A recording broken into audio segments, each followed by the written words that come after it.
అదే RTV app వార్తల్ని క్షణాల్లో చదివే అవకాశం ఉంటుంది. ఒక న్యూస్ పేపర్, ఒక టెలివిజన్ ఛానల్ మీ చేతుల్లో ఎప్పుడూ ఉంటాయి. ఏదైతే రైల్వే బ్రిడ్జ్ నిర్మాణాలు జరుగుతున్నాయో పనులు అవి దాదాపు 8-9 సంవత్సరాలుగా నత్తనడకన జరుగుతున్నాయి. మరి కాంట్రాక్టర్ల నిర్లక్ష్యమా లేకపోతే ప్రభుత్వ ప్రతినిధుల నిర్లక్ష్యం అనేది అది గ్రహించుకోవాల్సినటువంటి పరిస్థితి ఉంది. కానీ ఈ రోడ్ వెంబట పోయే వాహనదారులకు చాలా ఇబ్బంది కలుగుతుంది.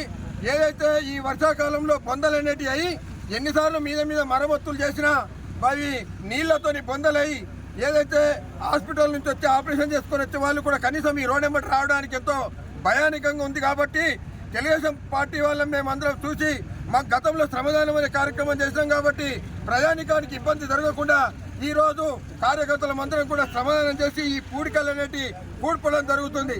ఏదైతే ఈ రైల్వే బ్రిడ్జ్ నిర్మాణం జరుగుతుందో వీళ్ళను కాంట్రాక్టర్లను పిలిపించుకొని ఇక్కడ మాధవ్ నగర్ అయితేనేమి, ఆర్మూర్లోనైతేనేమి ఈ మామిడిపల్లి కాంట్రాక్టర్లను పిలిపించుకొని తొందరలో ఈ పనులు పూర్తి చేయాలని చెప్పేసి మేము తెలుగుదేశం పార్టీ తరఫున డిమాండ్ చేస్తున్నాం.